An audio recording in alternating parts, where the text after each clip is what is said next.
There's a chart making the rounds on Wall Street right now that nobody wants to talk about. It's a logarithmic chart of the S&P 500 spanning a century, and it shows something that should make every investor pause.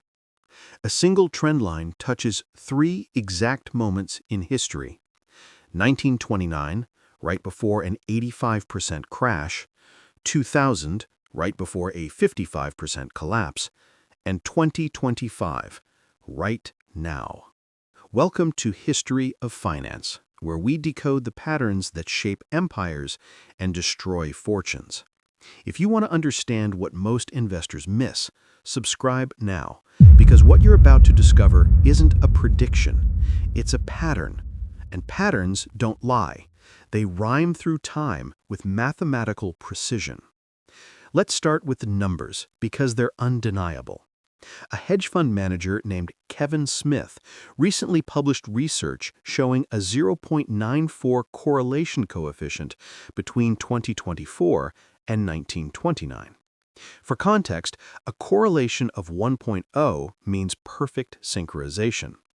0.94 means these two eras are moving in virtual lockstep, separated by 95 years but following the same dance.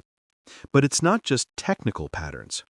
Andrew Ross Sorkin, who just published a 600-page investigation into the 1929 crash, concluded, "The remarkable parallels between that era and today's climate are unmistakable." Sorkin gained access to documents never before available: Federal Reserve board notes, private diaries, unpublished memoirs, and what he found should concern everyone with money in the market.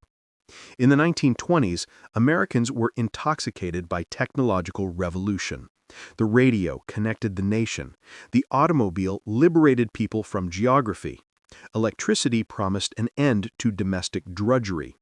This created a powerful narrative that the old rules no longer applied, that humanity had entered a permanent new era of prosperity. Does this sound familiar? Today, we're told that artificial intelligence changes everything, that quantum computing rewrites the rules, that we've entered a new paradigm where traditional valuations don't matter. In 1929, the darling was RCA, the radio corporation, the tech giant of its day. Everyone wanted a piece of the communications revolution.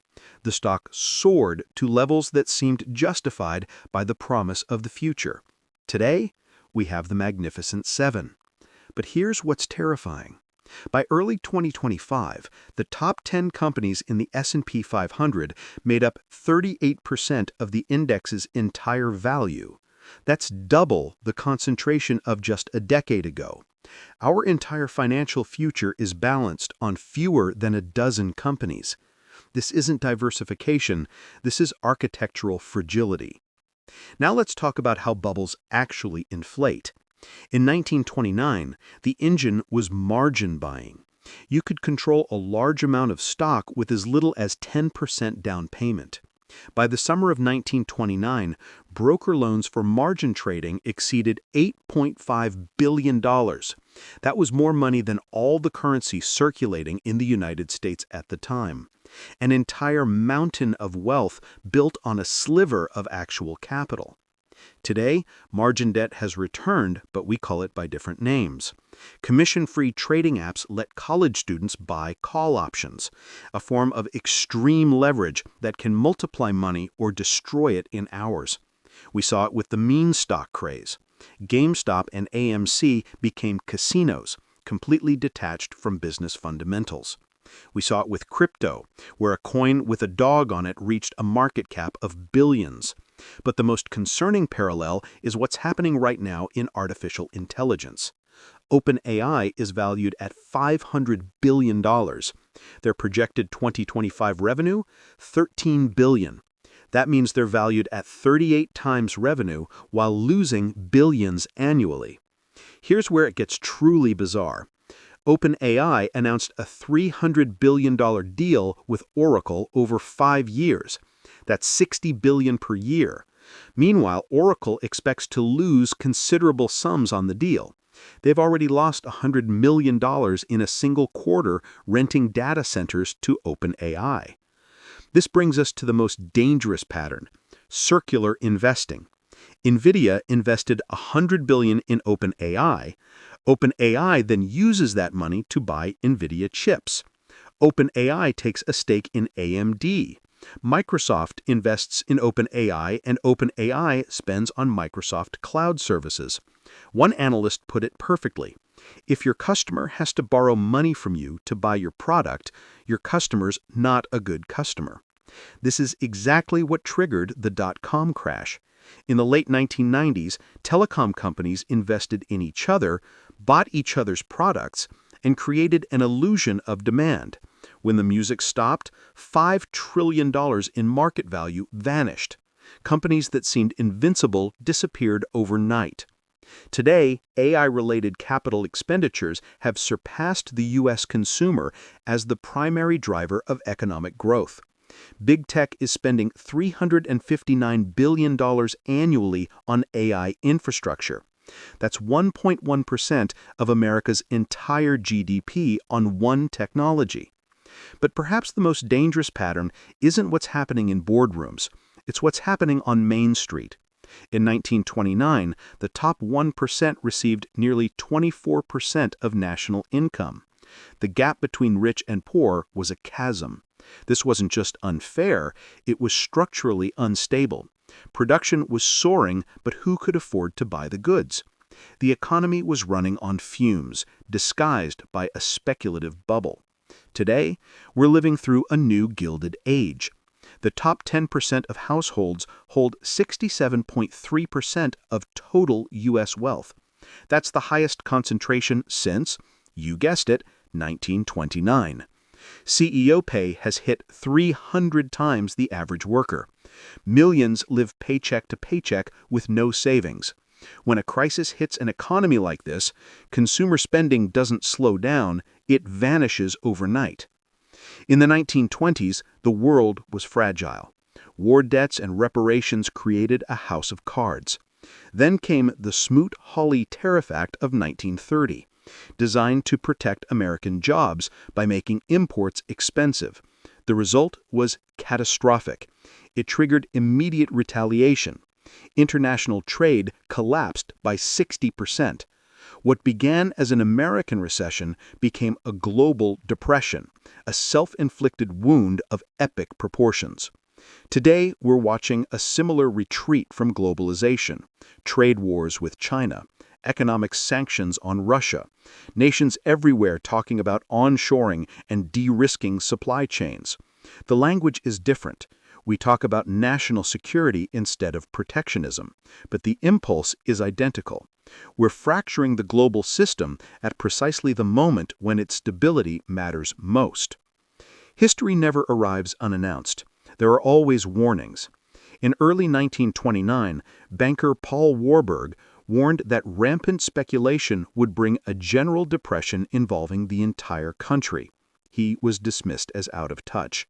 Economist Roger Babson declared on September 5, 1929, "Sooner or later, a crash is coming, and it may be terrific."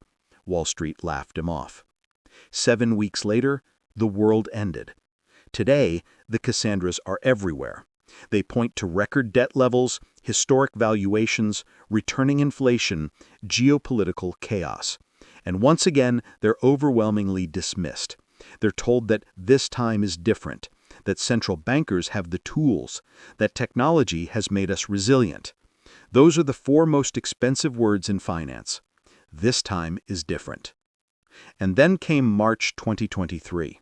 Silicon Valley Bank, the 16th largest bank in America, collapsed in just 48 hours. Not weeks, not days. 48 hours, from normal operations to complete failure. The speed was unprecedented. Social media and digital banking accelerated what used to take weeks into hours. But strip away the technology, and the mechanics were identical to 1930s bank runs.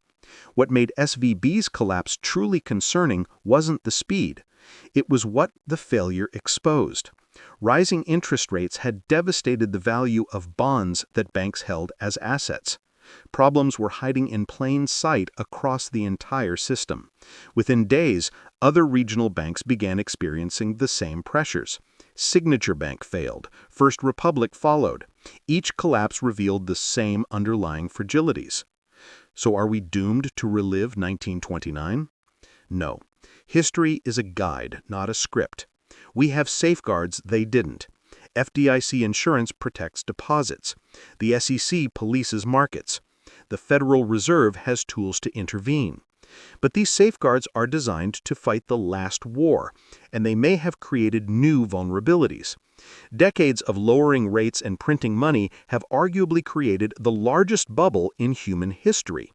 We've solved the problem of small recessions by setting ourselves up for a potential systematic detonation. The ghost of 1929 isn't a prophecy. It's a warning about what happens when speculation becomes unmoored from value, when an economy becomes dangerously unequal, when debt is used not to build, but to gamble. And it's a warning about the intoxicating power of greed and the collective delusion of crowds. The patterns aren't there to frighten us, they're there to empower us. By understanding these cycles, you sharpen your financial sovereignty. You learn to distinguish between sound investment and popular delusion. You avoid the traps that have destroyed not just investors, but empires. The market's logarithmic chart is speaking to us. It's telling us that financial seasons change. After a long, warm summer of easy money, winter is coming. The question isn't if, but when, and whether you've prepared, not with panic, but with knowledge, not with fear, but with respect for patterns that have played out across centuries. The families who survived the Great Depression weren't the ones who panicked. They were the ones who understood that economic storms, like natural ones, eventually pass. History doesn't repeat, but it rhymes, and right now the rhythm is unmistakable. If this perspective opened your eyes, subscribe to History of Finance. The past has more to teach us than most realize. Drop a comment. Do you see the 1929 patterns today? Have you or someone you know lived through financial crisis? Share your story, because the more we understand these cycles, the better we navigate what's coming. Remember, the real power behind every crash isn't economics, it's understanding. And now you understand. This content is for educational purposes only and does not constitute financial, legal, or investment advice.